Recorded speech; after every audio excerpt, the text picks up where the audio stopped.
see if it works. Mm. Waiting for those films. I don't understand how this camera works. No. Continue to... Right. You're just off the edge, isn't it? I shall stand here then. Okay. I'm going to be very much ad-libbing because I have no idea what we're doing today, so... That's a good one. Okay. You'll like I hope so. it. Ad-lib to the max. We apologise, dear keen viewers that have joined. Hello. Okay. If that's what's on Brazilian TV, I'm going to Brazil. It's better than Country File, isn't it? Let's be honest. But, I mean, their country files must be in the middle of a rainforest or something. You know, Right. It's scantily clad, wouldn't it? I'm very much off the edge. That should be it. Right, we'll go with that. Cool. Poke link.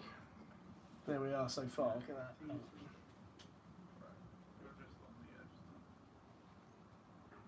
And not anymore, though. You'd be pleased No, to know. not anymore. That's it. And we're away. Oh, that's not ideal. This is much more slickly done than we are. So. Come on, where did you? Never seen Orange is the New Black, but there's much Good watch. much lesbians in it. So, That's why it's a good watch. I see. Yeah. Well, there you Do you mind recording on your phone?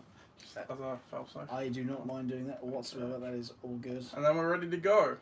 So you can cut this bit out later. I mean, so Oh, this, yeah, as you know from yeah. many years.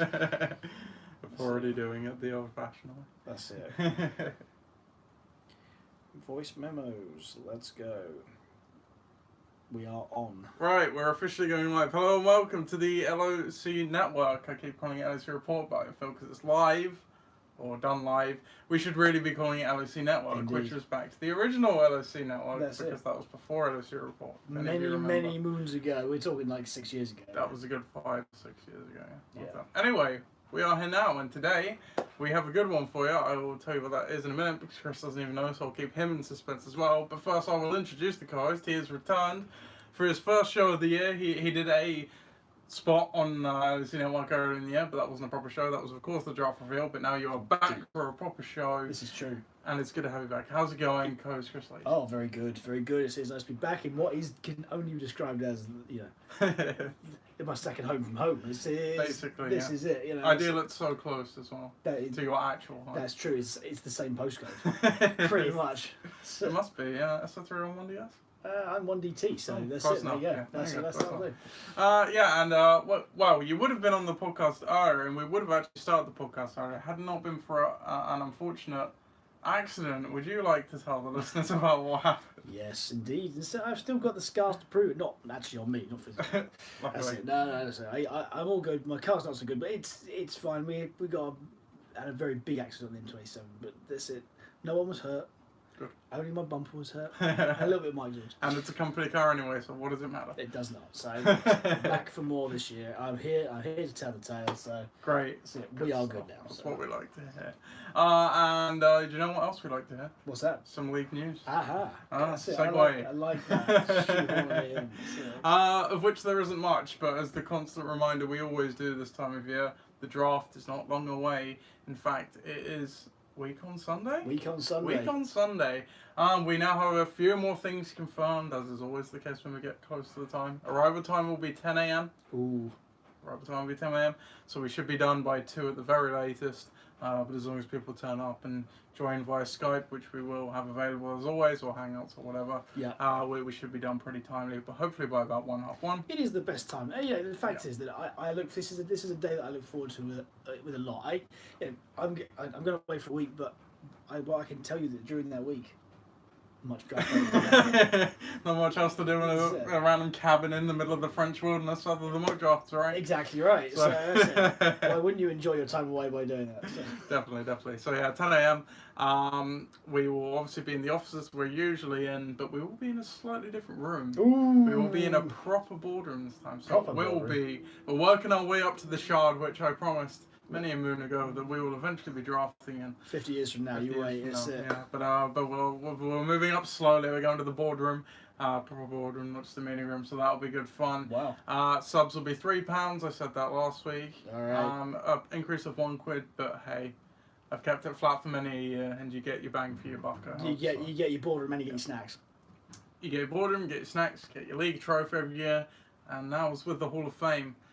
We obviously have something that commemorates that. Full package. You get this. You get the LOC network. You get articles every week. Yeah, that's it. You don't get better than that. So I have to admit though, I will put it out there now.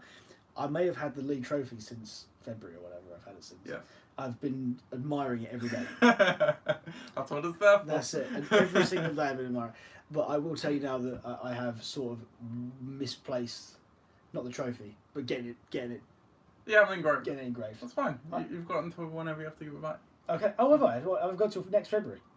Well, end of December. End of December. Yeah. I was bricking myself out to do it before. There you go. That's good. No, right, no, okay. you can give up with it. Excellent stuff. All right, I shall keep admiring it every day. Yeah. Thank you very much. It's fine, no worries. So yeah, that's what you get. So subs £3. Cool. If you want to give that to me beforehand, transfer it to me beforehand, or pay me on the day, completely up to you.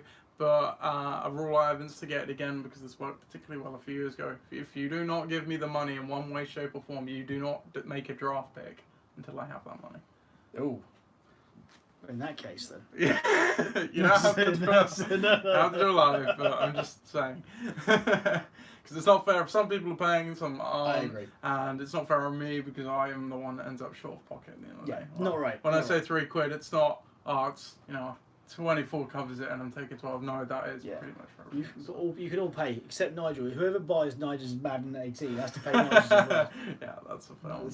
That's got to be right, no? And the only other things to do with the draft, actually, do not park in the car park next to the building, because if you've made a trip to Domino's there, you will now notice that there's 2 hours maximum parking in those car parks.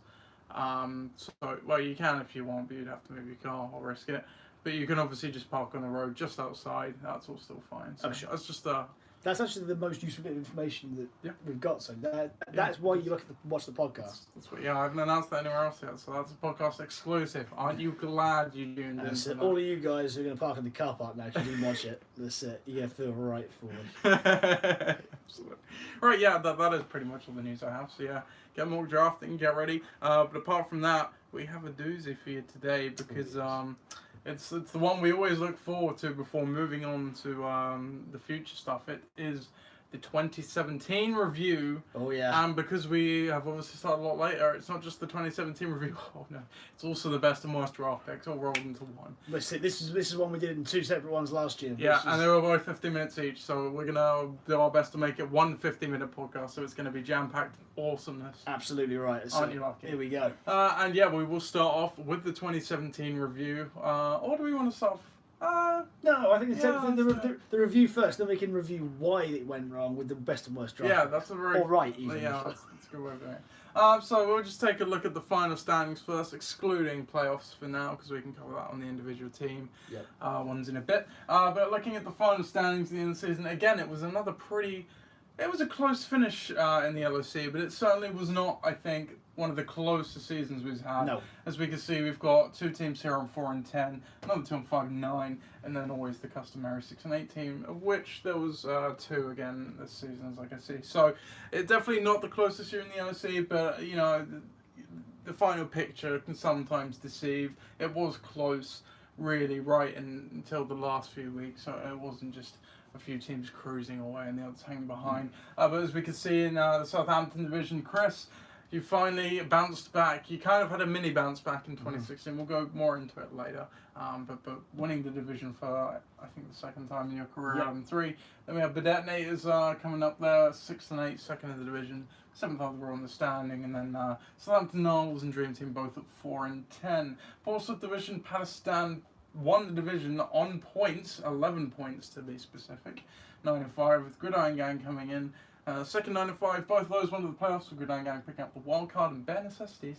They also went 8 and 6, but again just missed out on the points. And we have Cash for Gold again rounding up the bottom 6. Heroic final push there. Yeah, it was. And another decent year as well. We'll get more into it. And then Winchester Division, ADLZ, the perennial playoff team, it appears at the moment. I think it's 3 years on the trot now. 9-5 record. Ixan, they got 8-6, just short on the points again. In fact, it was so close, I kind of forgot about this. Did me and Ben tie on points to make the playoffs? You did indeed. That is phenomenal. Oh, no. But I got the extra win. So exactly. That would have been hilarious, but yeah, so you did tie on points. Yeah. But that's even really unlikely in itself. That's it, yeah. That's if you watch this show for anything else, learning that fact, Jesus Christ, that's a fact. That doesn't normally... Over 14 games tying on points, that's phenomenal. That's not just to the point, that's to the decimal point. To the decimal. Tank Attack Face 5-9, another struggling year for Phil, and then Tom's Torrance again, another a team we're used to seeing do very well 5-9. Yeah. But what do you make of the final picture without going into too much detail on each team? No, that's it, and it was, as you say, I think in each division, apart from Southampton, I think where there was a runaway leader. Yeah. My team. I'm not going to go there, but let's say it was my team. That's it. Yeah, stats prove it. But yeah, a runaway leader at all times. The other two, the Portsmouth and Winchester divisions, throughout the course of the year there were 2 or 3 teams in it for certainly for the win. Yeah. That's it. Do I expect the teams that were there to be there? Absolutely right. That's it. Most of those teams there are consistent. I say in Winchester particularly, ADRZ and Ixan again coming back from great seasons. So I think that this is what we're going to see more now as the years progress, where there's much less variability in terms of how good people are or how well they've prepped, because I think a lot of people now certainly do take it very, very seriously. I think, and as well in the 12-team league, I think with the 10-team league you could get away with it a bit more, but certainly in a 12-team league you don't want to point fingers and say names, but Cash for Gold, obviously a relatively new entry to the league, still kind of getting a feel for it, but he's getting there. He's had 2 decent years. Yeah. Southampton Normals, look, we know Ross does it mainly for fun, and fun, just fun, because he usually rocks up to the draft without much prep, if any. No. And we know throughout the season it doesn't do much. I think it's fair to say the record kind of reflected that last season. He got away with it a bit in his unretiring season. That's it. But the more surprising thing for me is that when you've got teams like Dream Team, you've got teams like Tom's Tyrants, you've got teams maybe like that who've been either there or thereabouts or even won it in the past. Yeah. Or even Tank Race, to be fair. Yeah, but again, Phil is one of these teams where I think that as I just said, with the sub up to 12 teams, we know that's a trend. It's like Ben Roethlisberger playing away from home. Phil Merrick cannot play in a 12-team league, or at least he hasn't shown that he can. No, exactly that. So there's always a time to change it. I said it at the same time last year, but yeah, I mean, for sure there's some real letdowns there, and we'll see later on as to where maybe that came from. Yeah, absolutely. We'll just get right into it, and we'll go reverse order of standings. We like to build up to the top. Yeah. So why not? The Dream Team. So a bit of a lost season for them, 4-12. Sure. They started off pretty well, as we can see, and I think coming out of the draft, no one was like, they look a bit dodgy. First 4 weeks, they went 3-1, and they didn't dip below 86 points, and had 2 pretty good weeks in there as well. But then, as you can see, just after that, weeks 5 to week 11, not one win. That's a pretty brutal stretch by every stretch of the word. 100%. They picked up a win in week 12 over you randomly. Yeah, terrible week. But then they struggled again in weeks 13 or 14. What do you make of it? I mean, ultimately, the another year this could have been a great year, because I think, albeit week 5 wasn't great, week 6, 7, 8, 9, you see some fairly decent score. I mean, you see 96 points scored one week, scored 91 next, 108 there as well.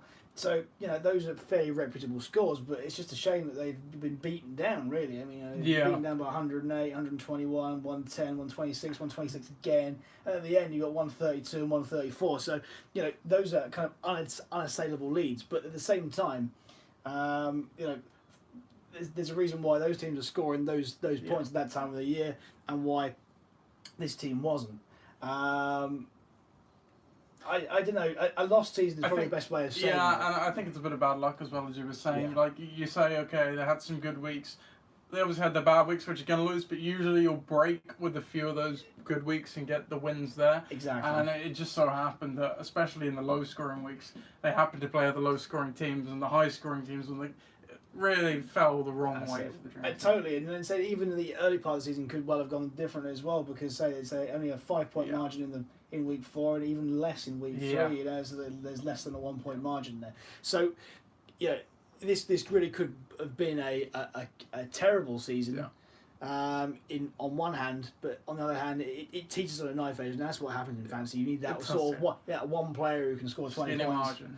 Exactly that. It's marginal gains, and yeah, I think that Viv will want to be able to have those sort of X factor players this year to be able to push him on, to be able to win a few more weeks than he did. He's always a boom or bust coach. Unfortunately, that was a bust, Unfortunately so. I doubt if each of the teams snapped as we go through this, but obviously we will look at the drafts at the end, so you can kind of build that picture for yourself, I guess. Yeah. Southampton Knowles next. So after a relatively good first season back in the league in 2016, I think that was the retiring year. Yep. No, maybe that was 2015. I can't remember. He had a first decent couple of years coming back, or whatever it was. But yeah, 2017 really did not pan out like that. No. As we can see, 4-10 record again. Didn't come to week 5 their first win, and they didn't get their second to week 9. Didn't have a bad few weeks after that, but ultimately, again, it was a bit of a wash of a season. And looking down, I can only see 2 weeks over 100 points. That's right, and that's the sort of benchmarks we all attain for is can you get to 100 points? And if you can get to 100 points, you can have a fairly good chance of winning. Yeah. I say this every year. Sometimes doesn't happen for some teams. So we'll, as Nate said, later on we'll kind of break down as to why that was. But yes, when you start as badly as this, you know, you really, it's very difficult to be able to pick yourself up from that. And when you got one win in the first 9 weeks, you know, that's crazy. And especially, as I say, when you don't get to 100 points, yes, closest you get is 99, 92, 91. But other than that, it's some real bum weeks in there. You know, you got a 52, you got a 62. 75 really is not great either. 71, yeah. So, you know, and over the course of the last half of the season, maybe being a bit more in tune as to what's happening, did pay off. Although there was a bit of a pikey win at 84 points there. But you know, a 121 and a 126 to round it off is obviously great. So the shoots are there, but yeah, actually, when you play for fun and you're not really looking to compete too much, then I suppose you can't really be too disappointed in what you get. No, yeah. And similarly, with the dream team, is that, you know, when you get to over the course of a season and you've done that, you've only won one in the first 9. Are you really going to be motivated to try and pick yourself up from that? Yeah. The answer is no. So I get that, but at the same time, but room for much improvement this year. Yeah, definitely. Next then, Tom's Torrance, 2-time champ. Yeah, falling to 5-9. I can't quite remember what they did in 2016, but you know, I think they may have missed the playoffs this year. But yeah, that year, sorry, but 2017, 5-9. Another great year. Much of the same story. They started off with a good week actually, getting a win, and then the next. Well, they lost the next week, but then the next 3 weeks after that, weeks 3 to 5, they didn't go over 80 points. Didn't pick up their next win until week 7, and then it was kind of on again, off again for the rest of the year. Really inconsistent year. To be fair, gets better down the end. Splitting your games is by no means a bad feat, but you can't deal with these multiple week losing streaks, really. No, absolutely not. And there's some real stinkers in here. And we're talking, you know, there's multiple 60-point weeks in here, albeit one they somehow won. I mean, Christ, I don't know how. So, yeah, you got 68, 63, 64. You know, when you're putting up totals like that, you're really struggling as to what's going on here. I mean, you know, similarly, there are some pretty close weeks where they've lost out. I mean, so they scored 102, which was by far and away their best results since week 1 in week 6. They lost that. Thankfully, saw 136 the next week, and then got beat down. 102 towards the end, and then lost when they scored 128 points, which is the most galling loss, I think. Yeah, it's a tough one. But again, they won with 88 the next week, so I think it averages out there. But look, Tom's Torrance weren't a great team last year. I don't know what happened, and we'll kind of analyse that, as I say, later on. Yeah. But you'd like to think from a 2-time champ, although it might not have gone his way necessarily, the draft. And across the course of the year, Tom has always been known for sort of being able to improve his teams. Yeah. That's been a big trait of his, the waiver wire. And absolutely right, and as it is for a few other teams out there. So I'm surprised that it went how it did. Sometimes he's happy, I've had years like that before, and you just have a bad team and it Yeah. keeps on being bad. Yeah, So yeah, I think another one to watch out for this year is going to be a lot to improve on. Definitely. The next we have here is Tanky McTank Face, named that for just the one season due to I guess you could say, the final year of the forfeit playoffs. But 5-9, it's another bad year for Phil. This has been the case for the last few years now. And you can see it's more of the same, really. To be fair, looking at the scores, they picked it up a lot from about week 6 onwards. But up until week 6, there's not.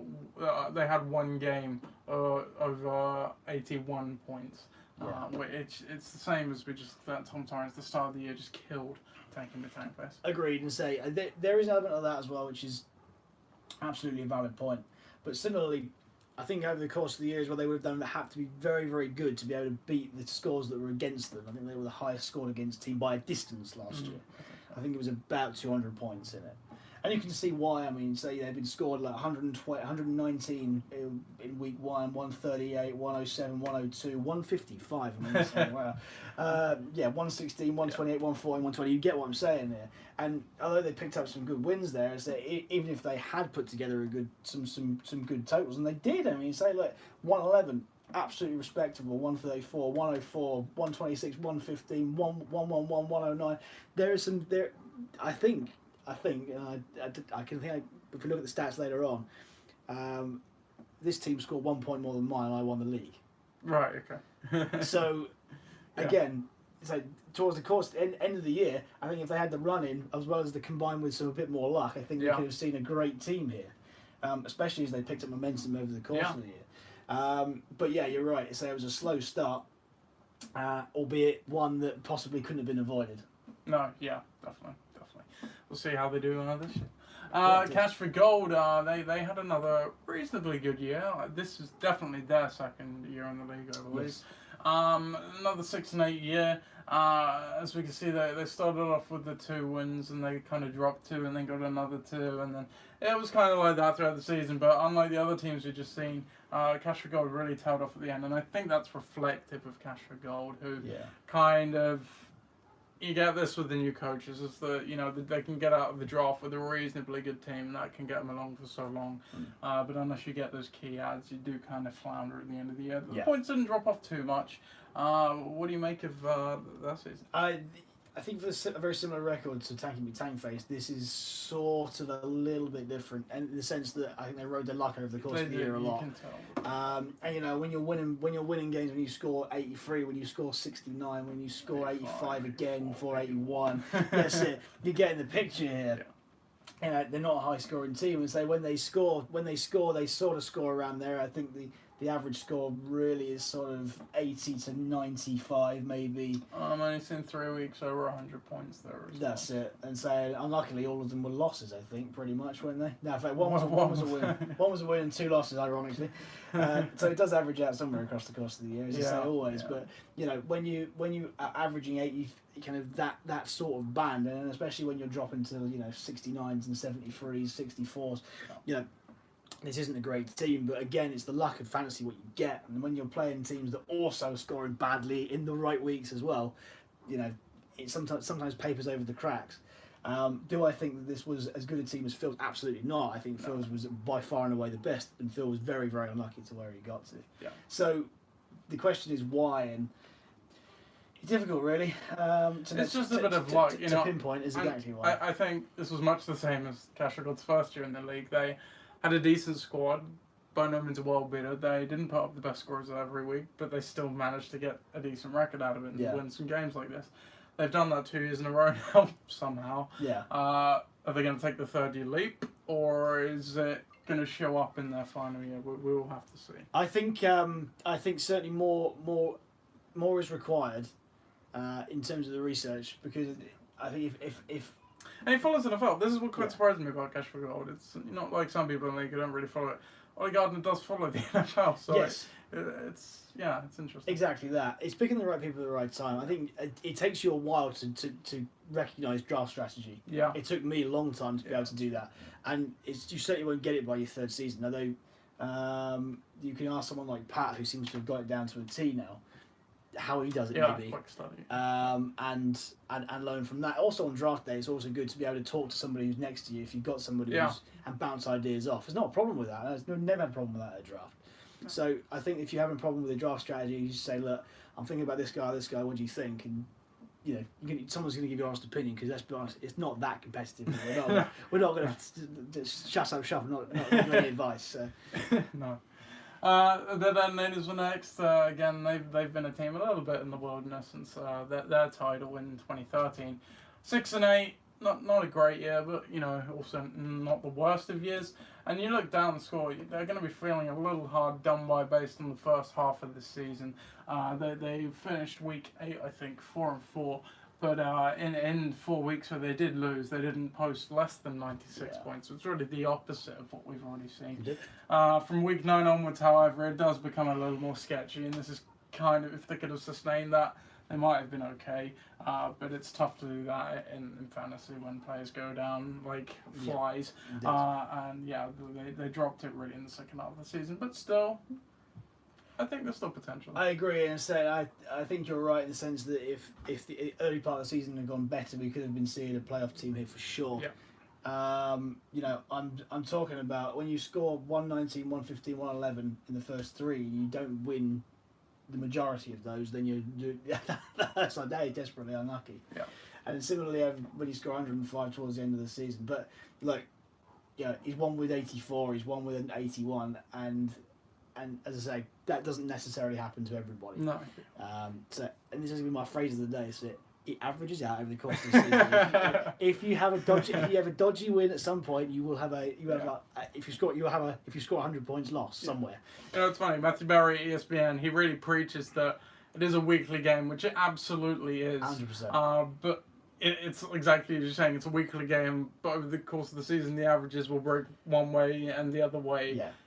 And it'll kind of bounce out to a week. 100%. We see year on year when we do this, like weird statistical anomalies about when folks play each other. Yeah. And this is no different. I mean, say putting it over a 14-week period here, you can see that that you forget about those sort of gritty wins at some point in the season.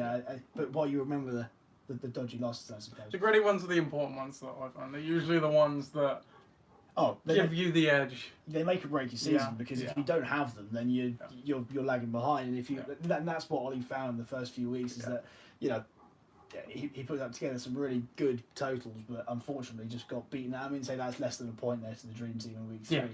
And where there's another less than a point one. Less than a point there in week 5. Yeah. So looking at those two, you got 2 extra wins on top of that, and you're looking in the playoffs. So it's those very small margins that maybe only one player or a little bit more research or I hasten to say it, that little bit of luck that you guy in the last kick of the last quarter, mate kicks a field goal and your DST goes down by 3. Yeah. That's it. Ben Assessi is next then now. Oh, yes. They've been coming on a bit stronger on the radar the last few years. I believe they had a playoff appearance or 2 recently. And it could have been another one in 2017, but it wasn't quite to be. They started out pretty well, 4-1 through 5 weeks.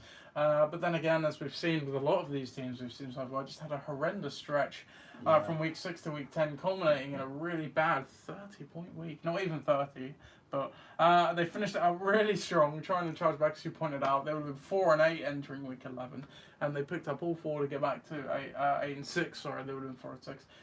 But the damage was done really by that point. Yeah, and it just fell away. This was absolutely right, and we forget how crucial Aaron Rodgers was to this team last year. It was really the Green Bay Packers, and when you not only Rodgers going down hurt them, but the effect it had on everyone else. Absolutely right. And so you look at that over the course of the first few weeks of the season, Aaron Rodgers and the Packers played very, very well, and the points show it. Although when he goes down, I think it's here. You see a lull, although it was a freak 99-point week. There, but yes, it's it. When your main crux of your offense gets taken out, it's a major part of your draft strategy to take a QB, as good as he is. But at the same time, I think one of the strengths of this team as well is that every time is faced with adversity, there's always some sort of way to get out of it. It's always usually from the waivers. Yeah. And he picks up Ben Roethlisberger, and that's the where catalyst for the last 4 wins, as Pittsburgh do so well. So again, it's 1 or 2 players at the right times can really turn your season around. Yeah. And we see it here. It could well have been a playoff team. It was nearly there. Yeah. That's it. I think 1 more win. I think across the course of the year. I think it would have won 2 with the lowering of points. They were behind me, and he was behind me. Yeah. But it's close. I mean, you pick up those 2 low-scoring losses there, and they're just in. That's right. Default, so. It's a valiant effort considering the depths where they were at the 30-point or less than 30-point week in week 10. So it's a real sandwich here. It's a great start and a great end. Just it's a shame about Aaron Rodgers. Otherwise, we could have been seeing another team that could have been making playoffs. Yeah, absolutely. Ixan now the final team to not make the playoffs. They finished with the 5th seed, so. They were just on the outside looking in there. Looking down, it's a pretty good season all around by Ixan. Unlike the teams we've seen before, there is no bad stretch, and in fact there's a good stretch, if anything, here. From weeks 3 to weeks 9, they won 6 of 7 games, which is great. Started off the first 2 weeks with a loss where they didn't look particularly impressive, but they did pick it up. And then they rounded out the season at 2 and 3, again with a few very good weeks and 1 very poor one, which kind of let them down at the end of it. I agree. It's a shame because you don't see it coming. And they didn't have a great deal of injury problems across the course of the year. They had a very reliable draft strategy, as Ben does every year. And you can see it. I say they are a consistent side. Although occasional weeks they're a bit boom and bust, and we see one week 128, the next week 77, 1 week 100, the next week 48. You don't expect a 48-point week to come after 116, 116, and 101. Granted, but they had the tools to be able to score, and I think unlike some of the teams that we've seen already and we've reviewed already. They had the ability to be able to take those clutch wins. So, for example, you see it here. They're winning a 77-point week over 65. That's not necessarily them winning, but that's putting up at least a respectable total in a week that was obviously difficult. Similarly, when you got 116 to 112, I think it's probably a better indicator of that, because you see that against an ADRC team who at the time were on the up. Ben's not going away, and say for the last few years he's been there. He's obviously won it. He's made it to a final, and he made it to the playoffs again last year. I'd like to be able to say that he's, what he's doing is wrong, but it's not, and that sort of figures and facts-based, spreadsheet-based draft system that he's got clearly pays dividends over the course of the season. I think so, across the first few games. It's the thing, you don't need to hit on all of them, but that method is going to get you an amount of successes as long as you bolster it with some other stuff. 100%. It's going to get, I completely agree. Now, my team, the wildcard playoff team, the 4th seed, I had probably one of the better years. I think that's my career high in records for my career, which is hilarious. But I started the year, I always do, losing. I think I've only won 1 opening weekend game. And I dropped the first 2 here, but I came corralling back, winning the next 4. And then a few spotty wins and a few losses here and there, but ultimately finished really well. And if you look down, I think the thing I pointed out was pretty good consistency. I had very few weeks underneath 90 points, and even less underneath 80. I agree. I absolutely love consistency. You'll see if you've been regular watching the podcast over the last couple of years, that regular scoring weeks is what I absolutely love, because you've got a great team. And what we've seen with the other teams, we've seen scoring weeks of 60s, 50s, 40s, 20s. If you can avoid that, it's going to really help your season. I would rather take to score between 95 and 105 points every week than have 138 one week and a 75 the previous. You got to be tough to beat, and you see it here. So you look at 103, 99, 112, 91, 98, 106, 104, 107, 120, 106. It's it. What a bag to score. Yes, you're going to have a few down weeks. You see a couple of 70s. You're going to see a 66 here. But look, between weeks 9 and week 15, I mean, they say it doesn't drop below 90 once. That's quite formidable, and you've got to be able to, as an opposition, put together some good points to go. I mean, let's be honest. when you get beat down by 157 points, in week 50, Yeah, that's hard. That's hard, but. Yeah. But again, it's a decent score. But the playoffs are a different beast, right? Exactly right, and that's a freak week. But you need a freak week to be able to get beaten. Yeah. And I think for the last three teams, we're going to find that's probably the staple of the success they had over the course of the season, was the ability to be able to have players in their team that had the ability to score consistently and give them a solid foundation to build on. Absolutely. And just a note on the start of my season as well, if you recall, I had so many injuries, right? I think 6 IR players, 6 IR, not injured, 6 IR players in the first 5 weeks, if I recall. And still picking up in the first 6 weeks. That's 4 wins out of 6 weeks. So. Next one then, Palestine. Palestine with another strong year. They were 9-5, picking up another division win. And as you can see, it's the same as what we said. The worst stretch they had was 3 losses from week 6 to 8. But in 2 of those, they were over 100 points all throughout the season. Again, they were one of these, as we were just saying, really consistent teams. They had 1 week that was kind of a stinker of 58, but other than that, it's exactly what you were just saying. Great week. Totally agree. So again, this is a coach we've seen over since he started really in the league, has always got better in terms of how he's playing the weeks. I think that Pat's got to be one to look out for this year. I'm going to tip him right now because we did it last year. That's it. We did, and but there's plenty to like. I like how he drafts. I like the research over the course of the year. I like the fact that he's competitive. Although I have some insider information. Oh yeah. He has not started his prep yet. Well, that's it. Not too bad. But it's about cramming. It's about cramming. See, that clearly works. Whatever he does, it works. So, I like the fact that here when they're very, very good, when they're good, they're very, very good, and they're very, very consistent. When they're bad, they're very, very bad. So, when you're talking, you've got 98, 101, 103s, you're talking that sort of level and above. For 6 of the 16, maybe more, maybe even more than half of the 16 weeks, which that gives you 8 wins straight off the bat. You're unlucky to lose when you score 118. You're unlucky to lose when you're 103. These things happen. I think maybe the playoffs are obviously not a great result. No. And it's a sort of what could have been thing for him. When your bad weeks are 62, 76, 69, you see your floor is like it's low, but when you've got a consistent ceiling of about 100 points or more every week, you can't really complain with the weeks that you're going to have off. So I think that's probably the most that he could have maxed out of the team that he had. That's it.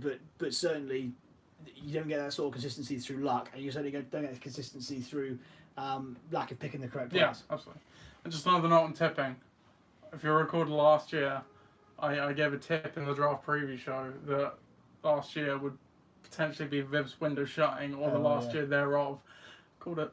Yep, so that's it. There you go. Tips can happen. That's it. Pat, I'm tipping that. Next up then we've got ADLZ. They were the 2nd seed last year, still going strong. They went on to appear in their 3rd straight Corona Bowl in a row, and it was another good year. It didn't look like it was starting particularly well, but as you can see from weeks 3 to weeks 10, they picked up 7 of 8 wins, really good stretch. Dropped a couple there, but then really finished the season in style and got to another Corona Bowl. Yep, I say absolutely right. ADLZ a real mixed bag every year because you don't know if he's going to pick his old team. It will be this year. It will be this year. Should be. Yeah, indeed. So I'm looking forward to that. But secondly, the draft by committee approach obviously works. Maybe not evidently in the first 2 weeks, but over the course of the season, I think some of the players that were added at the beginning of the year, as we'll see later Spending on, the entire budget in week 1. Exactly that. Didn't particularly help. But again, there were some very shrewd moves over the course of the year. Again, we've seen that from Nigel in the past. Very, very shrewd moves.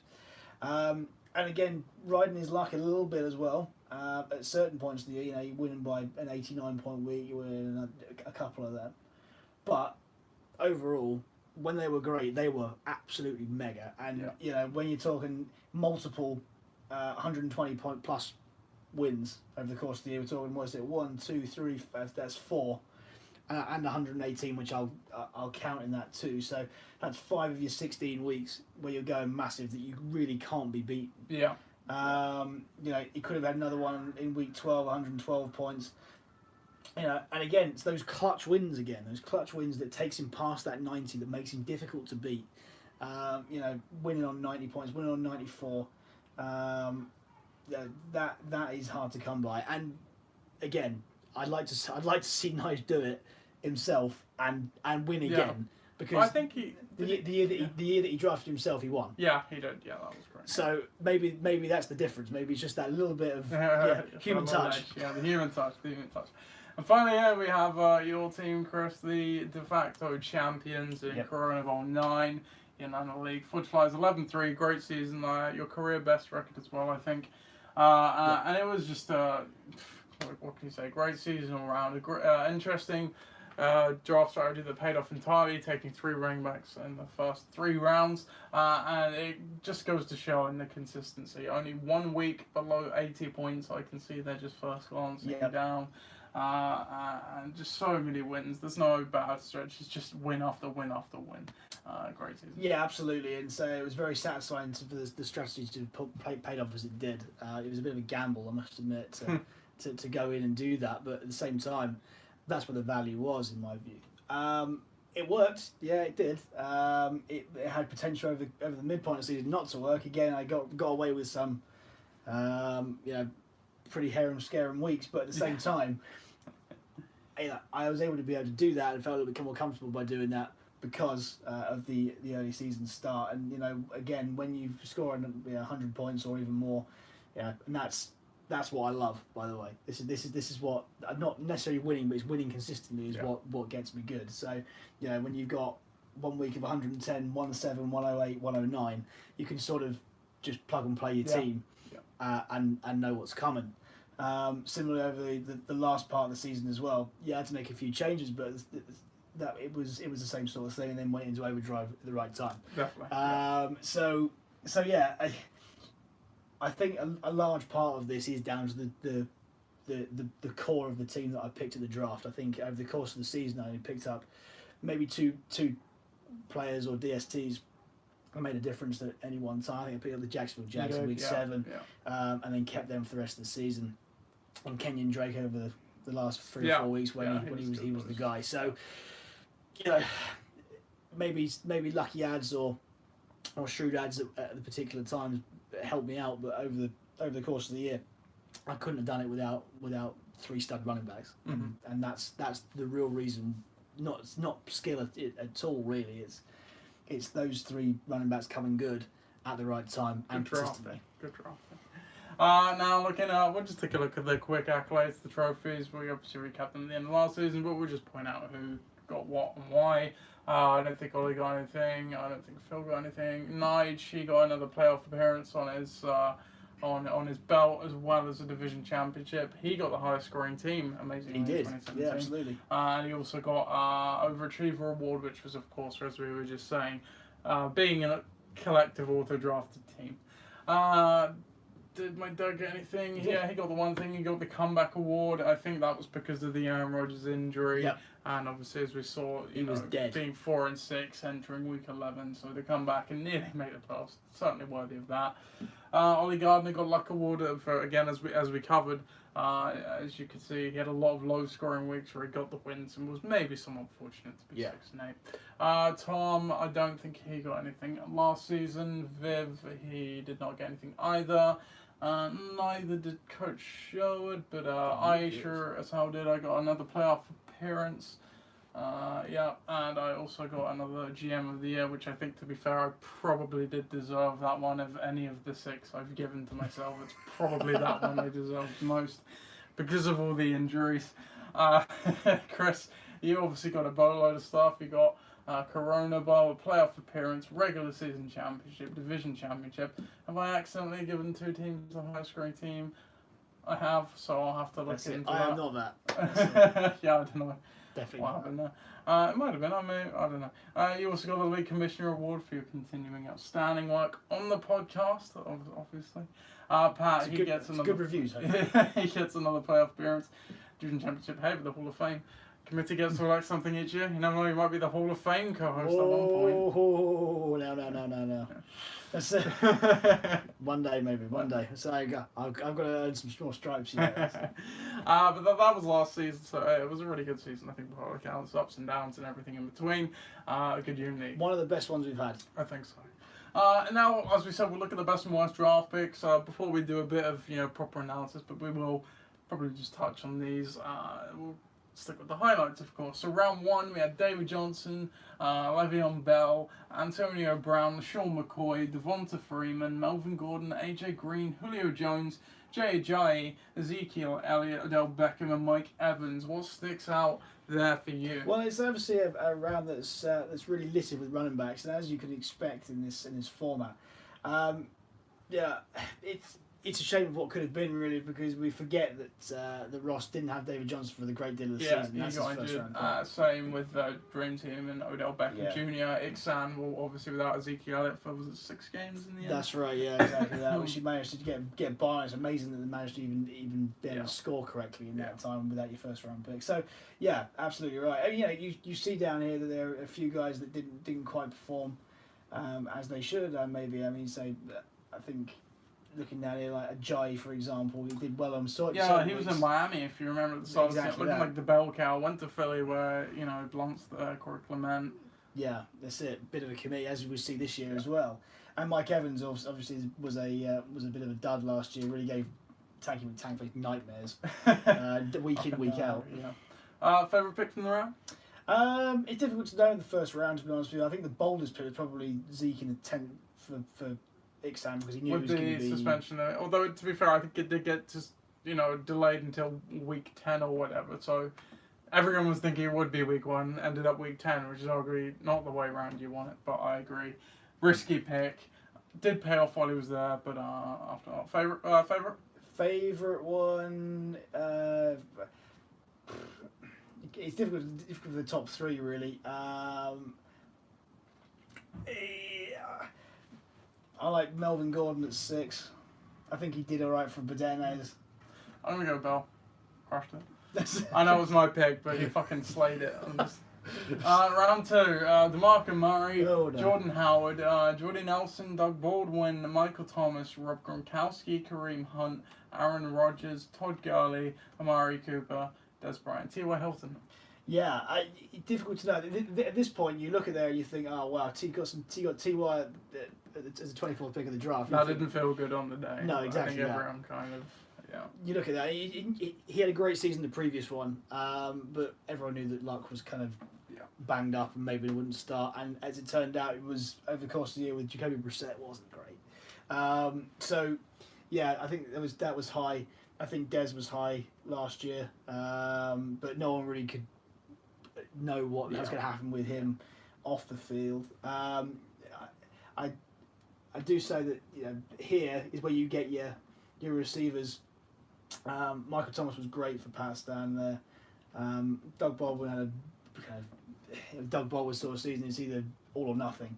But you have to say that getting Gurley down there, 21st pick of the draft. Yeah. As it turns out, he's had the best season since 2009 for any running back. Yeah. I think Kareem Hunt was a pretty good one. So we've got to remember Kareem Hunt was a rookie in this year. This is true. Spencer Ware tore his knee up in the preseason, I think. Yeah.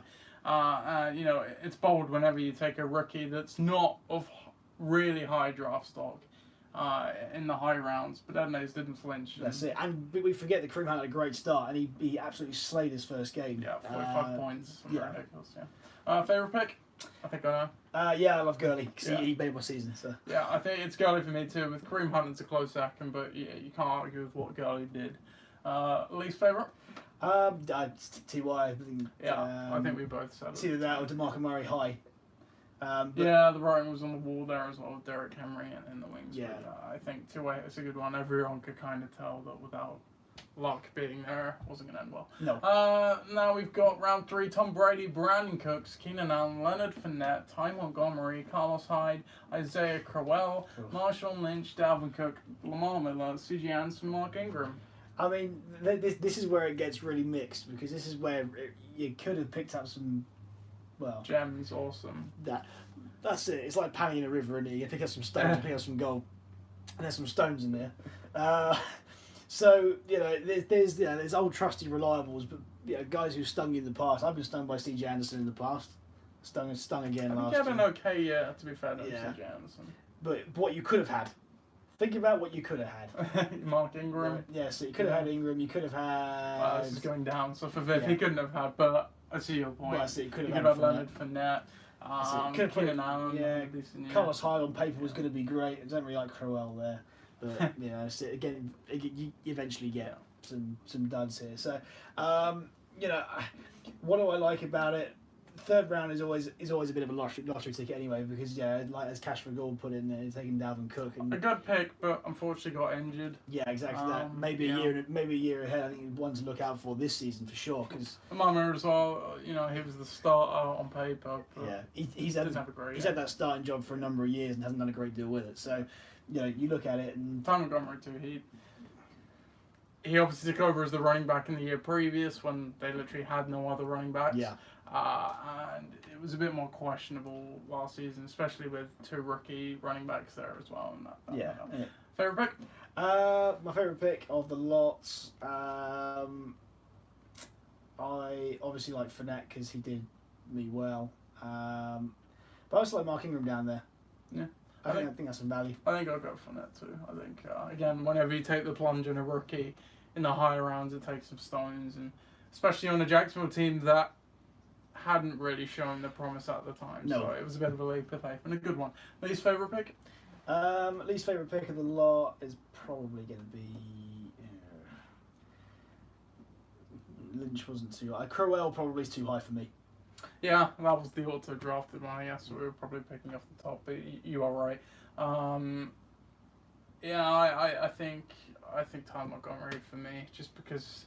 Again, it was another guy, the writing was kind of on the wall. You could tell it wasn't going to be the same role he had last season. Round 4 then, Alshon Jeffrey, Drew Brees, Travis Kelce, Martavis Bryant, Christian McCaffrey, DeAndre Hopkins, Stephon Diggs, Tyreek Hill, Terrell Pryor, Doug Martin, Demaryius Thomas, and Allen Robinson. Oh no, that's it. Terrell Pryor still gives me nightmares. This is where all the receivers come out. Really, this is the round. Again, the one there is one pick that stands out to me is absolutely fantastic. That again, no one had the cojones to pick, and that's Christian McCaffrey there at 41. I don't think anyone could have really realised at the time how integral he would end up being to Carolina's offense. And it was kind of a weird player because every week it was disappointing from Pat's point of view, but at the same time, he did just enough to keep him in the lineup. That's right. I was looking back at his last year. He actually ended up with a reasonable amount of points. I think it was about 150 or something. That's right. When you're scoring even low double-digit figures every week, so that's sort of the tick over you want, albeit from a 4th-round pick. And when you think about what you could have picked in this round, you think someone picked up Martavis Bryant in this round. Again, another player that was risky entering the year with Juju Smith-Schuster just being drafted. That's it. And his previous record of being a complete head case anyway. Again, there's some safe picks. Travis Kelce there is a pretty safe pick. And then another bit of a dud with Doug Martin. Again, a guy that's really lived off of 2 decent years. That's right, exactly that. So how much more can you get? I see where and Terrell Pryor obviously had a horrendous year. I will put my hand up and say that was not great. Considering again what could have come off the board. Favorite pick? Christian McCaffrey for me is the pick of the round. I think that was they saw some serious value. I think Diggs is good there as well. I'm gonna go Tyreek Hill. I think while McCaffrey was good, Tyreek Hill did have a sneaky good year. Yeah, for 160 points, which, given the type of receiver, I think. Yes. You wouldn't have profiled that, so that was a good one. Round 5 then, Jimmy Graham, Greg Olsen, Bilal Powell, Larry Fitzgerald, Michael Crabtree, Kelvin Benjamin, Russell Wilson, Joe Mixon, Matt Ryan, Sammy Watkins, Jordan Reed, and Devontae Adams. Devontae Adams, yes. Yeah, that's it, yes. Even with Brett Hundley. Indeed, that's it. He was the guy. Right, so here again is full of receivers. Jimmy Graham's one of those guys who in years gone by would have been a desirable pick at this sort of round, but actually playing for the Seahawks as he's been for the last couple of years. Very touchdown or bust player. 100% now, yes. He doesn't get the volume he used to. I get Greg Olsen why he's there because he's the de facto number one. If he didn't break his foot, might have been okay. That's it, exactly that. Traded him for a Charles Clay. Well, somehow. yeah, it's it, exactly. Hey, Charles Clay, he's there. That's about all he does. He was alright, actually. Yeah, he's serviceable. He's serviceable. Well, considering it was either an IR tight end or a tail end that would actually have a chance of scoring At least points. he can catch. Yeah, it helps. But then again, this is the run for Tom's Tyrants. Is that you've got in one round you've got Doug Martin and then another one in Bilal Powell. And I can't even. I mean, I'm sure he was there for a reason. Like this point last year. But it just seems crazy now looking at that and seeing that Bilal Powell should have been going in the 5th round. That's it, exactly. In a draft, it's just crazy. I agree. I mean, he was relevant for a while, but he's at a Jet side that just was in total disarray. And then you've got guys down here. I'm amazed Russell Wilson fell to there, to be honest with you. Multi-threat. Always good. Apart from September, always good. Well, yeah. Joe Mixon, again, said one of those guys that, like if I was picking Bilal Powell and Joe Mixon in hindsight. Yeah. But there was some bad stuff surrounding Mixon. It's not that he's a bad player, just that maybe he won't deliver on this, which is really why he slipped here. I think earlier in the process he was going in 3rd round. Yeah. Because he was profiled to be the bell cow back. Sure. But he folded it because of questions about that, and those questions really were justified, I think, to be fair. Yeah, exactly that. Same as Sammy Watkins. Yeah, and again, this year you look at Mixon and he's got really has no opposition. No, I mean Bernard's there, but he's pretty defined in his role. Yeah. So really, the job is his to lose. And Sammy Watkins again at Kansas City. That'll be an interesting. I like that. So, but again, if they were there at those teams this year, it might be a little bit more. Favorite pick? Favorite pick. I like. While you're thinking, I'm just gonna mine's the one to Yes, I'm going for that. I think. Yeah, I think. But I don't know Jordan Reed there either. No, he got injured, but I guess that's he always gets the thing. He's good, but it's like the Gronk case. It's like you take him high in the hopes because if he'll play, he'll be fine. Yeah. Same thing with Jordan Reed. It's just is he going to play? Least favorite? Is that your least favorite? Or mine's Bilal Powell. I think Bilal Powell better. Yeah, I think you're right. Yeah. Sorry, Tom. Round 6, we have Rob Kelly, Amir Abdullah, Emmanuel Sanders, Golden Tate, Frank Gore, Mike Gillisley, Pierre Garçon, Brandon Marshall, Marcus Mariota, Terrence West, Danny Wood, and Adrian Peterson. Oh. Excuse me while I go and throw up. Oh dear. Yes, this is the round that no one wants to be in. Is there anything good? I mean, Golden Tate's okay. Golden Tate's a solid Sanders receiver. Was right. Brandon Marshall should have been a solid receiver. On paper, was what? It's just these two. Everything else is pretty dog there. I mean, Woodhead got injured. Peterson Garçon ended up on a different team. Yeah, it was. We're not going to discuss this round. It's just a train wreck. No, Favorite pick? One of these two. I got Golden Tate falling there is a criminal, really, because he's solid. Yeah, he's solid. He goes there right every year, around 5-6. Yeah, he's a sneaky. Yeah, Golden Tate. Least favourite? There's plenty in there. What do you choose? Adrian Peterson down here, maybe. Rob Kelly came off a great season the year before, but didn't do anything. Amir Abdullah, I don't know why he goes that high. I think he was tipped to be the starter, like he always is. Yeah, Detroit don't run, so. Yeah, you're gonna go with him? Yeah, I'm going with him. I'm gonna go with. I think. I know it was auto drafted, but Mike Gillisley, because Patriots running backs, it's always a head case. That's it. There was so many questions about that backfield. I know it's auto drafted. Take them late. You never know who you're going to get. Round 7, Jarvis Landry, Paul Perkins, Long, Thomas Rawls, Tyler Eifert, Martellus Bennett, Jameis Winston, Jamison Crowder, Devontae Parker, Hunter Henry, LeGarrette Blunt, Deshaun Jackson, and Tevin Coleman. What a pick! Right. Okay, so let's get to the crux of what's bad first of all. Paul Perkins. I know Paul Perkins was going to be the guy last year. I get. Well, that. I wouldn't say the guy. He just looked like a starter and a starter in the 7th round. I did not have any. I was not drafting him in my shots, but I was like, sod it. Why not? It seems like value there. Any Seahawks running back is. I mean, I want to see Tom's running backs at the end of this because all of them have been dismal so far. Unfortunately, I don't have the team by team picture, but we can already see where it's going. Yeah, so we got. I think in the rounds I can remember, we've had Rawls, Bilal Powell, and Doug Martin. Yes, that's correct. Says it all. So then you got some questionable tight ends. Tyler Eifert again always gets injured. Martellus Bennett retired and then went to the Patriots mid-season. Yeah. Do you know what? I'm going to go with my favourite pick here is Hunter Henry because he actually turned up. Actually, no, I won't second that because Gates was still there, and while he had some good weeks, he still did enough to not make that great, especially in the 7th round. My favourite pick, God, it's hard. It's hard. Definitely hard. I might have to say Tevin Coleman because he always churns in a decent year. Really is the second back in that team. 100%. But least favourite. I'm going Paul Perkins. So I have to go with that. So there are great ones, but that's kind of the pick of the bunch for me. Fairly so. Round 8, we have Eric Decker, Dante Moncrief, Kirk Cousins, Derrick Henry, Carl Rudolph, Jonathan Stewart, Cam Newton, Eddie Lacy, Jeremy Macklin, Andrew Luck, Rex Burkhead, Seattle Seahawks. I already know what my least favourite pick is. Yep. You should too, listeners, if you pay any attention to last season. Yeah, that's it. I know what my favourite is too, actually, but you continue. Do you? That's it, okay. you go and then. I like the fact that Cash McGill was looking into the future and saw Derrick Henry and thought, you know what, that's what we like. Yeah, 8th round, yeah. I like the fact that I don't really know what else I like. Can we just point out Eddie Lacy? Yes, we're going to point out Eddie Lacy. Eddie Lacy was once fantasy relevant, people, but now he's not. Definitely not. Let's just skip. Favourite pick? I can't bring myself to listen to talk about this. No, I can't do that. This is always fun. Yeah, alright, go on then.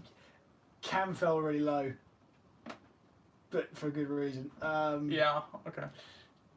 I think it is between... Well, mine is actually Rex Burkhead because he was the kind of hipster running back to draft, and no one really kind of knew. I did it on a bit of a leap of faith, and he was actually one of my best players. He was serviceable. Other than that, I think it could only maybe be Carl Rudolph or one of the quarterbacks. Carl Rudolph was a solid tight end, considering that what went before him. Yeah. So yeah, I'll go with that. Least favourite? Andrew Luck and Eddie Lacy. Yeah, I think that's a Cove, just because he wasn't playing and that, because you knew what was going to happen. Round 9, Jacquizz Rodgers, lol, Matthew Stafford, John Brown, Willie Snead, Randall Cobb, Delaney Walker, Tyrell Williams, Dak Prescott, Rashard Matthews, Mike Wallace, Adam Thielen, and Eric Ebron. This is it, right, here we go. This is cut and dry what I like the most. Here we go. So the one that I like the most is Adam Thielen. Very good. Because Adam Thielen... Viv again saw in the future and thought, you know what, that white guy who's got absolutely no experience, he's going to be great, and he was. He was great. Yeah. Favourite pick done and dusted. Least favourite. Oh, there's plenty. I mean, let's see when we start Jacquizz Rodgers again at the top. Hey, just why would you? I mean, that's it. Got the Bears this year. Willie Snead didn't do anything at all. So yeah, that was rubbish. And. That's probably it. Yeah. I think probably Jacquizz Rodgers at the top. Yeah, that's my least favourite too. Willie Snead wasn't great either. Oh, yeah, okay.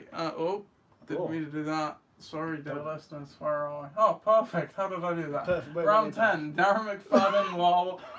Duke Johnson, Latavius Murray, Ted Ginn, Kenny Britt, lol. Matt Forte, Jordan Matthews, lol. Theo Riddick, Jeremy Hill, lol. Jason Witten, Corey Coleman, lol, and Stephen Gostkowski. Oh, but there's a kicker that's gone this round. Is he the best pick in this round? I think he might be. He's the most useful one. This is my point. What else there? So that was obviously drafted on the premise that Zeke could be suspended. He wasn't until week 10. That's it, absolutely. And I must admit that the Tank McTankface's last 2 picks have been like... Can we just go back? It was Eric Ebron and Darren McFadden in 2 picks. Great. Right, Duke Johnson wasn't bad. No, he wasn't. It was serviceable. Yeah, Latavius Murray was serviceable at points. Ted Ginn was serviceable at points.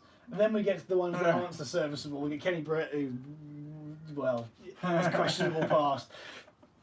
Matt Forte was also drafted, so forget about that. Then you got Jordan Matthews. He got injured, but he was in Buffalo. That's it. He could have been good, and then went to Buffalo and wasn't good because they're not good there.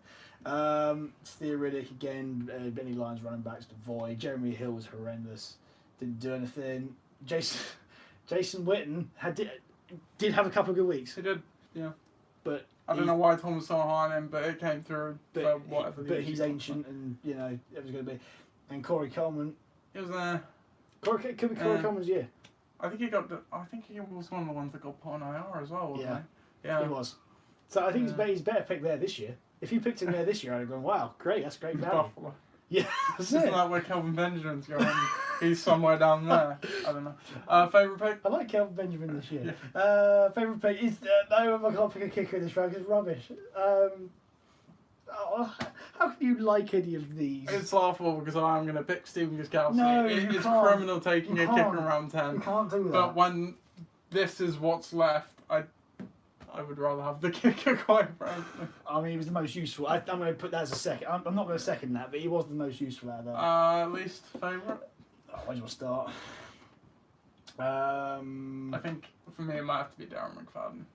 I think Darren McFadden. I'm not even sure he was the direct backup at that point. Darren McFadden's relevance is was on the way anyway. Yeah, which is a speculative pick. Oh, round 11. This we is have better. Marvin Jones, Wendell Smallwood, Jamal Williams, Jonathan Williams, Kansas City Chiefs, Houston Texans, Denver Broncos, Samaje P. Ryan, Robbie Gould, Cameron Meredith, Minnesota Vikings, and Philip Rivers.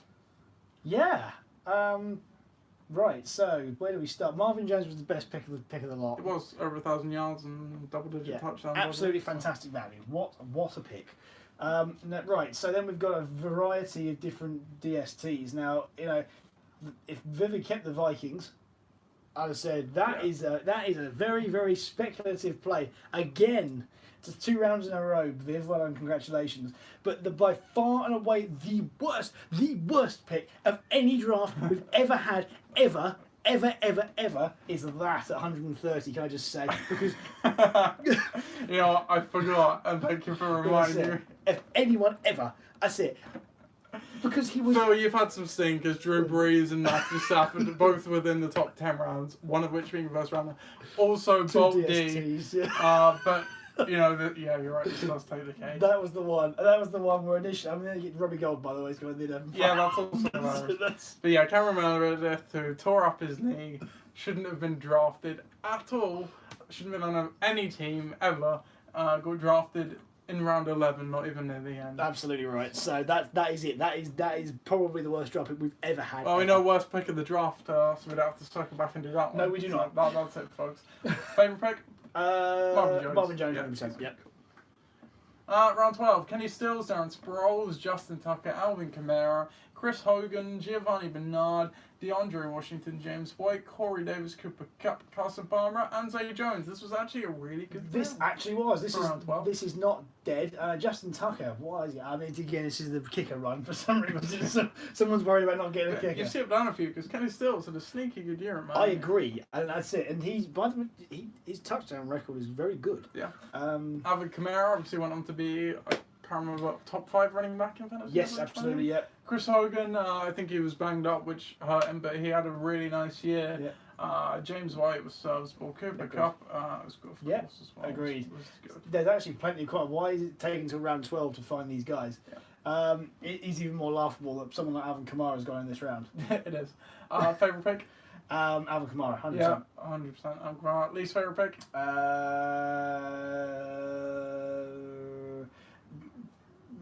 Probably it's between Zay Jones, who did nothing, and Darren Sproles, but I would go Darren Sproles because it showed absolutely no creativity at all. I don't know. I think he got injured, which he would have been, one of these serviceable flex week Demo Woodhead types.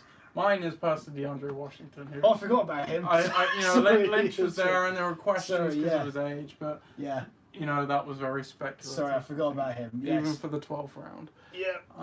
Where are we going now? Oh, there we go. At round 13. We were on round 12, weren't we? Oh, yeah. That's it. Round 13. Donta Foreman, Marlon Mack, Sam Bradford, Arizona Cardinals defense, Cole Beasley, Kenny Golladay, Andy Dalton, Derek Carr, Tariq Cohen, New England Patriots defense, Kendall Wright, and Carolina Panthers. Okay, so there are a few Ds here. So let's have a look here. So what could have been? Well, Deontay Foreman's probably a year ahead of where he should have been picked. I mean, say this year he's got a potential to go off. Not after a snap together. Do you think? So he's behind like a very, very average running back. but he's also got Swiss cheese Achilles. Yeah, I think which is a key thing for running back. It's still better than Lamar Miller. That's it, marginally. Marlon Mack again, he's probably a year ahead of where he should have been. But again, you wouldn't have known that Frank Gore's old. And round 13. Yeah, it's Tariq Cohen was a good one there. I think that's probably it. Yeah, there is not much there. Kenny Golladay had a few. If there's three of them in there, I think Sam Bradford could have been good. Oh, what a shame. He had such a good week one. That's it. Indeed, he could have been good. Yeah. But if it wouldn't have been the same season without Case Keenum being there. True. So. Favorite pick? Yeah, Tariq Cohen down there. Least favorite pick?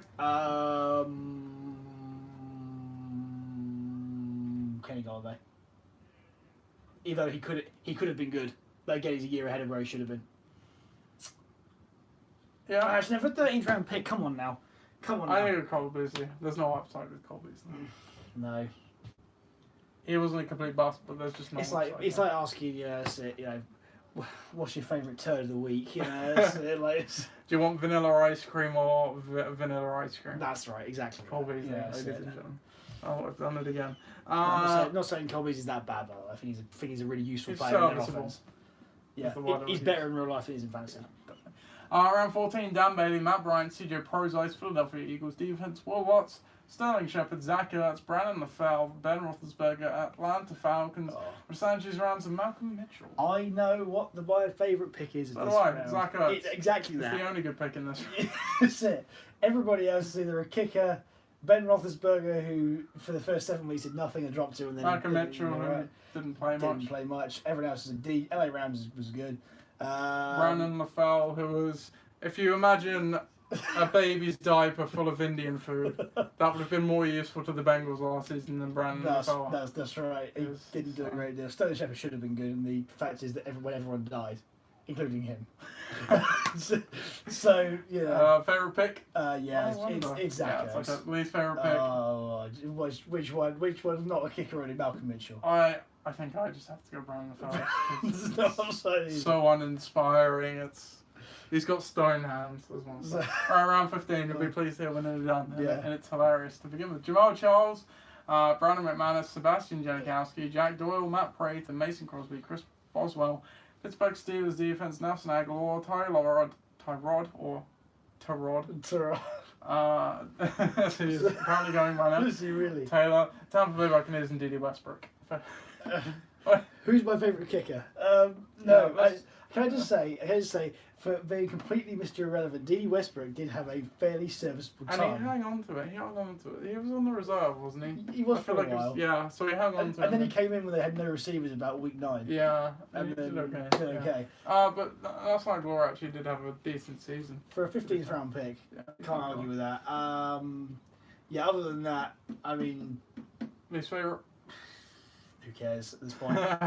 Jamal Charles, because he was just not going to do anything. Jamal Charles, I entirely agree. So we know our least favourite pick of the draft, Cameron Meredith, easy peasy lemon squeezy. Yeah. Who's your favourite pick of the draft? For value, Alvin Kamara, where he was picked.